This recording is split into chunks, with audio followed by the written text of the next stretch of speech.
अरे भाई, जो आदमी जिसने बयान दिया है उस बयान का जवाब जब दिया गया है, उसमें देश की अस्मिता या किसी देवता की अस्मिता की बात कहाँ से आ रही है। तो राष्ट्रीय स्वयंसेवक संघ ने इनको जो संस्कार दिए हैं वो संस्कार ये हैं कि झूठ को बोलो बार बार। भारतीय जनता पार्टी को जो संस्कार देने वाली संस्था है वो आरएसएस है। किसी आदमी के ऊपर कोई बयान दो तो वो देश के ऊपर बयान, किसी आदमी के खिलाफ कोई बात करो तो देश की अस्मिता की बात करेंगे। ये सब लोग जो इस तरह की भ्रामक बातें करते हैं, आज ये देश की जनता समझने लगी है।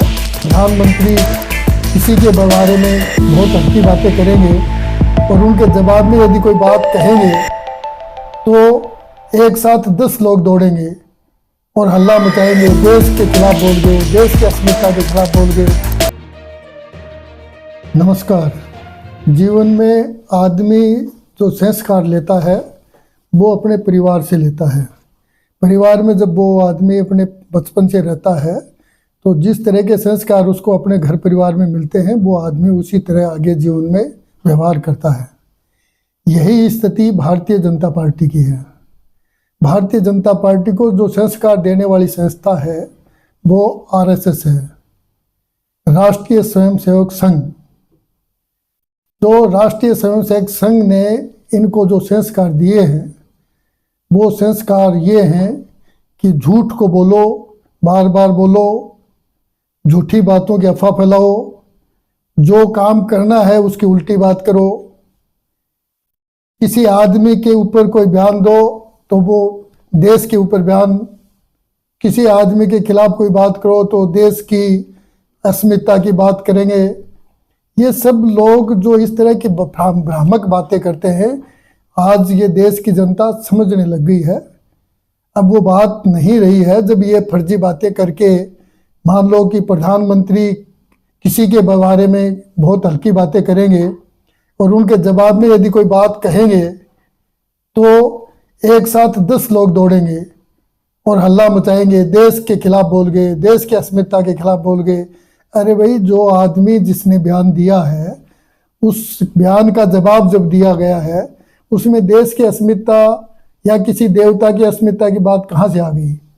लेकिन चूंकि इनको जो संस्कार दिए गए हैं, जो ट्रेनिंग दी गई है, वो ट्रेनिंग ही इसी तरह की दी जाती है कि आपको झूठी बातें करनी है, जोर से करनी है, बार बार करनी है, लोगों को भ्रमित करना है।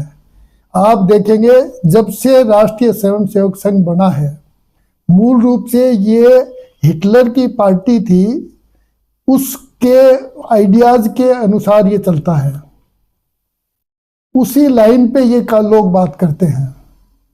और आप शुरू से देखेंगे कि हिटलर ने भी जो जिस तरह से किया था कि जो सामने के आदमी है, जो खिलाफ पार्टी का आदमी है, जो आपके खिलाफ जो आदमी पॉलिटिक्स करता है, उसका चरित्र हनन करना, उसके चरित्र पे बार बार झूठी अफवाहें फैलाना, यही ट्रेनिंग इनकी है।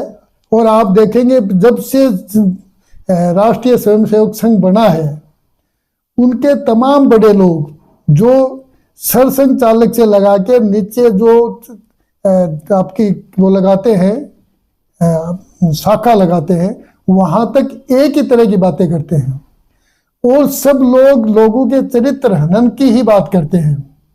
और वो चरित्र हनन की बात करते भी इसलिए है क्योंकि इनके लोगों का अपना कोई चरित्र नहीं है।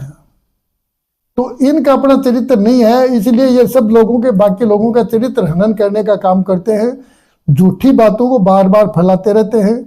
और इन्होंने मेरे ख्याल से देश में किसी आदमी को जो इनके खिलाफ पॉलिटिक्स करता है उसको उसके चरित्र हनन करने की कोशिश में कोई कमी नहीं छोड़ी है। आप देखेंगे राहुल गांधी जी ने एक बात कही, भाई आप जब देश का राज बनाने की बात कर रहे थे 2014 में, तब आप गंगा को भी साफ करने की बात कर रहे थे, यमुना को भी साफ करने की बात कर रहे थे। आपने जाके वहां कहा था बनारस में कि गंगा मैया ने बुलाया है। आपने आज तक 1 किलोमीटर भी गंगा साफ की नहीं, काम कोई किया नहीं। और जब आप छठ मैया के बात, उसकी नहान की बात करें, उसके लिए आप अलग से कोई तालाब बनाते हैं, अलग से उसमें आप नहा के और ये कहें कि यमुना में नहाए हैं, तो ये फर्जी बातें कब तक चलेंगी। और इस फर्जी बात का खुलासा जब राहुल गांधी जी ने कर दिया तो उसमें छठ मैया की बात कहाँ से आ गई। बात उस आदमी की है जिस आदमी ने ये कार्य किया है। जो आदमी जो कार्य कर रहा है उस पर कोई बात की जाती है तो वो उस आदमी की बात है।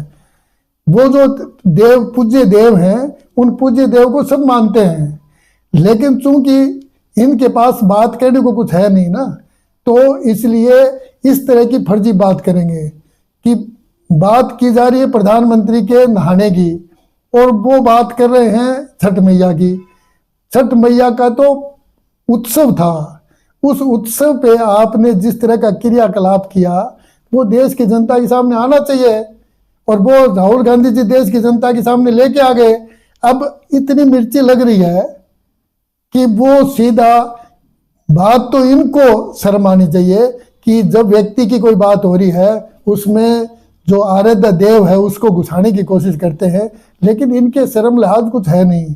ये बहुत बेशर्म किस्म के लोग हैं और ये ऐसी बातें करते हैं और इनमें दोष इनका है नहीं, क्योंकि जो आरएसएस है, जो जनसंघ है, वो इसी तरह की ट्रेनिंग देता है और इसी तरह इन लोगों को तैयार करता है। आप देखेंगे हर इश्यू पे, हर मामले पे इनके पास तर्क नहीं होता है, कुतर्क होता है और उस कुतर्क में हल्ला मचाते हैं और लोगों से झगड़ा करते हैं, शोर मचाते हैं। यही इनका काम है। धन्यवाद।